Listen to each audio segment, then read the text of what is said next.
Bismillahirrahmanirrahim. Wang Zhadiu qui cria l'homme aimait la vérité, le guide de droit chemin, et la paix et les bénédictions soient sur ce messager Mohammed qui nous a pris le Coran et nous guidé à la lumière de l'Islam. Je suis encore au chapitre 2 intitulé Dieu et donne nos cœurs. Extrait de livre de Cheikh Dr Ali Mohamed Hassan Ameri. J'ai lu 3 sujets du 12e chapitre et complété avec vous aujourd'hui.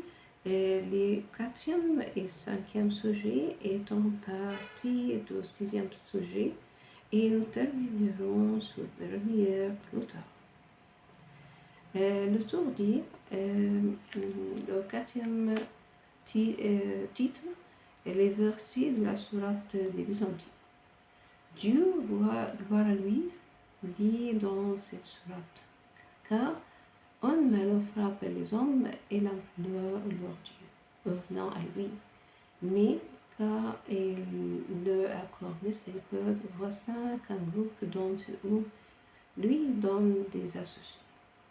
Qu'il demeure ingrat, qu'ils jouissent des biens de ce monde, mais bientôt ils reconnaîtront leurs erreurs. Leur avons-nous envoyé un signe accréditant ce qu'ils nous associent, quand nous concédons aux hommes la santé et la prospérité, ils s'en réjouissent. Mais si un mal les frappe à cause de leur conduite, les voisins qui désespèrent, quand ils pensent que Dieu étende ses grâces et les mesures à qui il veut, il y a là un enseignement pour un peuple plein de foi. Il y a dans ce verset une claire et minutieuse description ayat ou attitude d'adopte les hommes dans l'adversité et la fortune.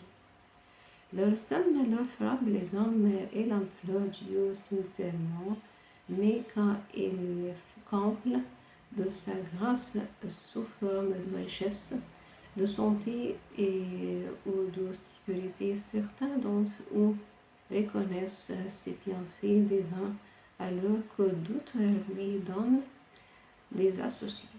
En 3e catégorie surgit tranquillement des bienfaits de Dieu, mais désespère en foi touchés par une adversité quelconque. Ceux-là sont les révoltés contre les décrets de Dieu. Ils ont mérité cette punition par l'attitude incrédule, dit Dieu. Ainsi, cette dernière catégorie différente des deux autres. Les vrais croyants sont ceux qui gardent leur foi dans l'épreuve et ne désespèrent pas de la miséricorde de Dieu. Au contraire, ils l'aiment et se dévouent à son culte avec plus de ferveur.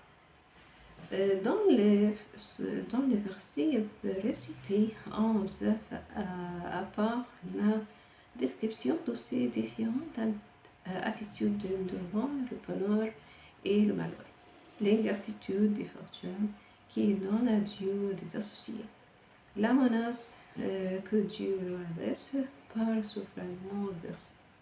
Faites ce que bon vous semble. Dieu connaît toutes vos actions.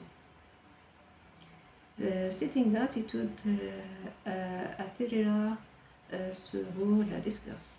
Ces versets réfèrent également une réprimande adressée à ces égards, qui n'ont aucune preuve justifiant leur infidélité. Comment donc osent-ils donner à Dieu des associés? D'autre part, ces mêmes versets font marquer aux croyants qu'il est inutile de désespérer de la miséricorde de Dieu, car c'est lui qui dispense et qui mesure les rétributions qu'il faut. Ils doivent donc recourir à Dieu et implorer dans le repentir. Sa grâce, son esprit de sa miséricorde. D'autres versets du Coran exposent avec beaucoup de précision cet état d'âme.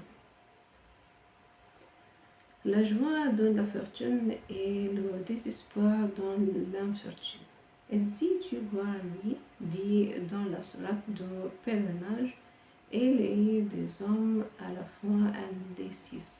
Si la vie leur sourit, et ils s'affermiront dans leur conviction. Et si elle leur est hostile, ils se détourneront de Dieu, causant ainsi leur perte dans cette vie et dans l'autre. Ces versets parlent ici dans certaines catégories d'hommes qui adorent Dieu d'une façon hésitante et superficielle, dont sans jamais approfondir leur foi dans la substance,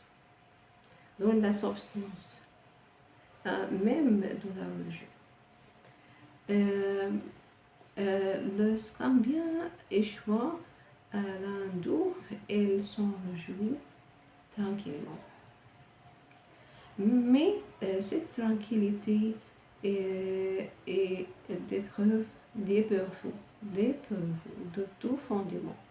Si au contraire un malheur le frappe, il se détourne tellement de Dieu, perdant ainsi la grâce divine, non seulement dans la vie présente, mais aussi dans la vie future. Car ayant renié Dieu, il n'aimerait plus la récompense réservée aux fidèles, croyants et constants. Celui qui fait le bien, homme ou femme, tout en croyant en Dieu, nous lui ferons mener en vie bien heureuse et nous récompenserons toutes ses bonnes actions. Cette vie bien heureuse mentionnée dans les versets est une vie facile et ici destinée aux croyants riches. Si l'épreuve, Dieu remplira son cœur de tempérance et de satisfaction dans l'attente de l'immense rétribution dans d'autres vies. Le philosophe grec Aristote s'en est rendu compte. Il a dit l'honnête homme qui cherche le bonheur dans la vertu n'est pour jamais être malheureux, car il ne commettra point d'actes blâmables ou mauvais. Nous sommes d'avis que tout homme réellement vertueux et sage sera supporter son peu et sa dignité, les revers de la fortune et les vicissitudes de la vie.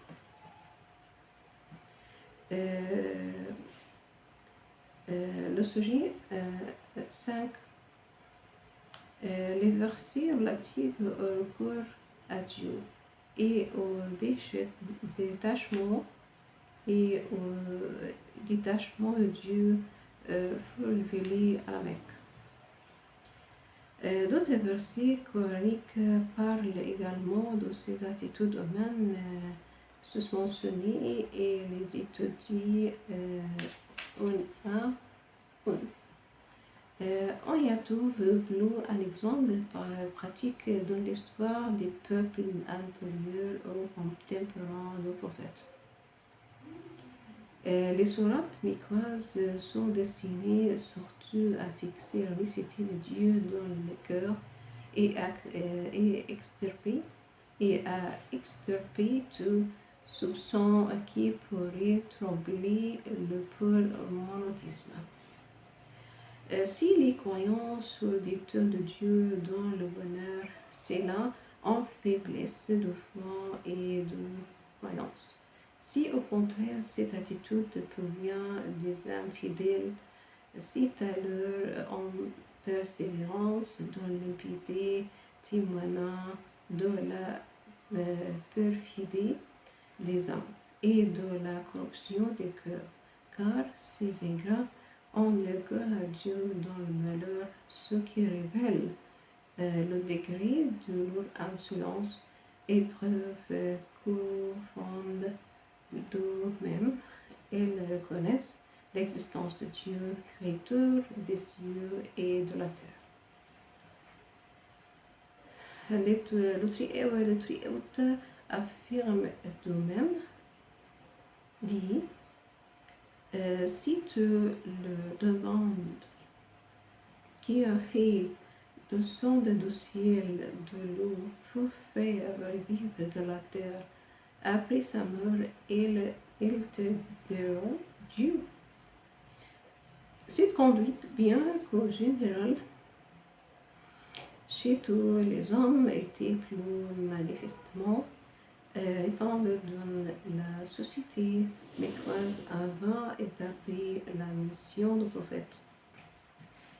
Les païens, en effet, reconnaissaient l'existence de Dieu, le Créateur, mais ils adoraient les idoles pour qu'ils soient leur intercesseurs auprès de Dieu. Nous ne les adorons que pour qu'ils nous rapprochent bien de Dieu. On trouve aussi dans le Coran et l'adore en dehors de Dieu, ce qui ne serait mieux ou leur est-il disent. Ceux-là sont nos intercesseurs auprès de Dieu. Dieu, gloire lui, les réprimande en ces termes. Vous nous êtes venus séparément à un comme nous vous avons écrit la première fois. Vous avez laissé sur terre tous les biens que vous aviez amassés et nous n'y voyons pas en votre compagnie vos intercesseurs. Que vous prétendiez avoir pour associé toutes vos attaches terrestres s'occuper et vous prétendu soutien vous en abandonné. Il y a peut-être en apparence une contradiction entre le fait de considérer ces idoles comme leurs intercesseurs et celui de les adorer. Cependant, certains exégètes disent que ces infidèles ont insuffisant d'adorer Dieu seul sans l'adorer, en même temps ces idoles, croyant ainsi, selon leur conception, qu'ils glorifient mieux Dieu par cette double adoration.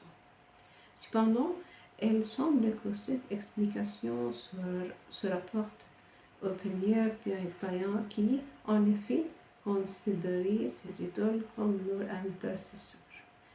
Car plus tard, ces idoles furent adorées comme des divinités indépendantes de Dieu. Et le mot intercesseur est employé seulement par tradition. Presque, le verset précise qu'ils les adoraient en dehors de Dieu. D'ailleurs, rien ne confirme que les infidèles de Quraysh adoraient Dieu sous n'importe quelle forme de culte.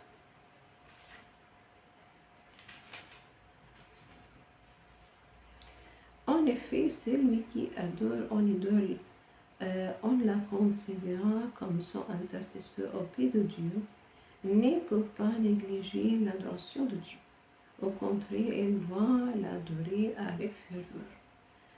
Nous penchons à croire qu'il n'était pas sincère en disant qu'il adorait ses idoles afin qu'il intercède en leur faveur auprès de Dieu. Cette prétention nous fait pencher qu'il adorait tout simplement les idoles en tant que leur divinité. Le sixième sujet, titré première allusion à ces tendances dans le Coran. Cette attitude ne fut pas traitée formellement au début de la révélation, mais tacitement dans certains versets racontant au prophète l'histoire des peuples antérieurs. L'auteur continue, le premier verset qui fit citer cette attitude formellement se trouve dans la sourate d'Al-Araf, première des longues sourates. Nous n'avons envoyé aucun prophète à citer, sans accabler ses habitants de calamité et de malheur pour qu'ils s'en soumettent. Puis nous avons substitué le bonheur au malheur, une foi en pleine prospérité et l'oublier les bienfaits de Dieu et s'écrire. Nos pères aussi ont été touchés par le malheur et le bonheur. Nous les avons châtiés subitement au moment où ils ne s'y attendaient pas. Telle est la méthode de Dieu à l'égard des peuples. Il leur envoie des messagers pour les prévenir, les avertir et leur annoncer la récompense de Dieu. Si ces peuples traitent leurs prophètes de menteurs et des damnes de répondre à leur appel, Dieu alors les frappe par la misère, la maladie, la sécheresse et le malheur, afin qu'ils s'amendent, qu'ils s'humilient et se soumettent à Dieu. Mais si en dépit de ces calamités, les infidèles persévèrent dans leur despotisme, et si les malheurs qui les accablent ne suffisent pas à les dissuader de leur erreur, Dieu alors les éprouve par ses faveurs, santé, richesse. Mais ces peuples distraits, loin de comprendre la sagesse divine, s'imaginent que cette succession de malheurs et de bonheur est la loi de la vie. Ainsi, ils ne se rendent pas compte que Dieu, gloire lui, éprouve les hommes aussi bien par l'adversité que par la prospérité. Ils demeurent orgueilleux, insolents, ingrats, et Dieu leur inflige alors à l'improviste un châtiment terrible. Il est naturel que les hommes recourent à Dieu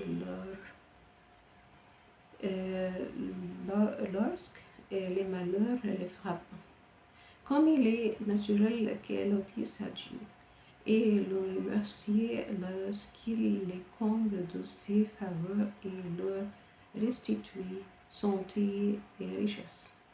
Mais les hommes de cette catégorie, objets des deux versets précités,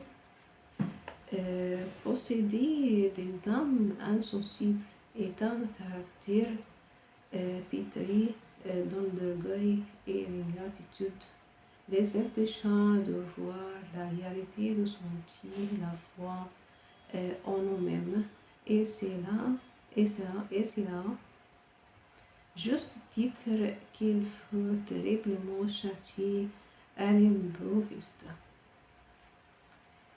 Ces versets renchérissent ceux d'Al-Araf.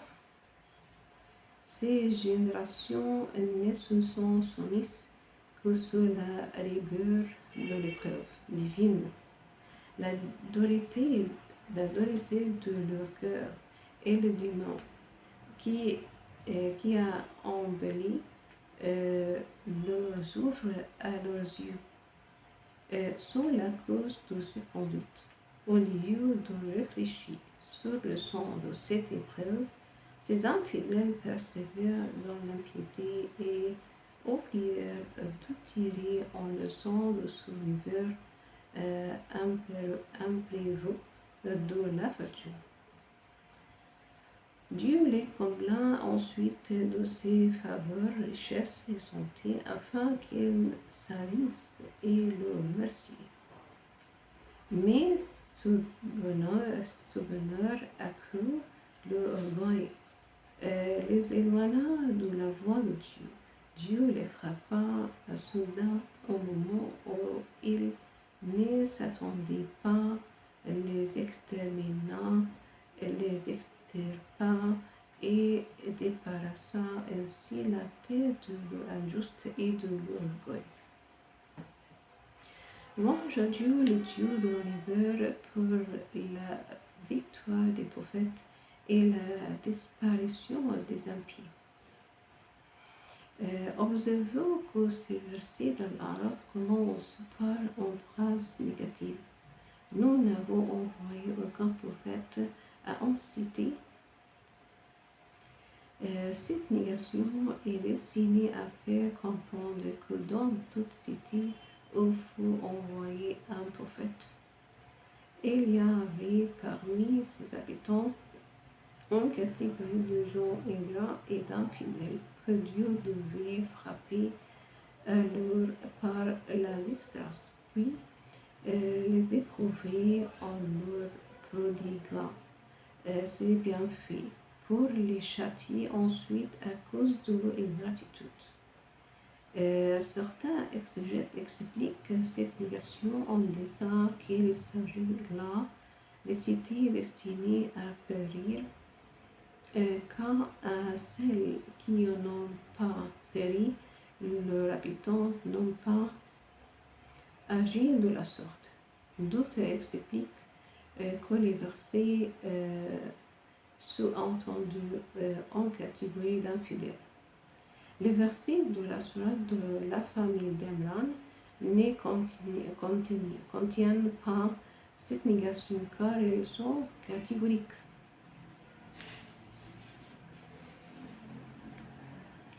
Cela revient à dire que Dieu a gratifié de ses bienfaits ceux qui l'avaient oublié et ceux qui crurent en lui pour les éprouver afin de compenser les fidèles et châtier les infidèles. Ainsi, Dieu comble les infidèles afin qu'ils persévèrent dans leur tyrannie et périssent, et comble les fidèles pour les récompenser dans cette vie et dans l'autre. Dieu le donnera en récompense sur cette terre et ses grâces dans la vie future. Dieu aime ceux qui rendent le bien pour le mal. Revenons à la sourate de l'Araf, nous constatons qu'il parle d'un peuple en particulier et qu'il raconte son attitude vis-à-vis de cette épreuve. Le tourvis continue, dit la sourate relate l'épreuve par la famine et par la sécheresse, afin que le peuple de Pharaon se réveille de son apathie. Le Tout-Puissant dit, certes, nous avons infligé au peuple de Pharaon des années de sécheresse et de pénurie de fruits en signe d'avertissement. Al-Zamakhshari dit à propos de en signe d'avertissement, se rendre compte de leur ingratitude et de leur répugnance à croire au signe de Dieu.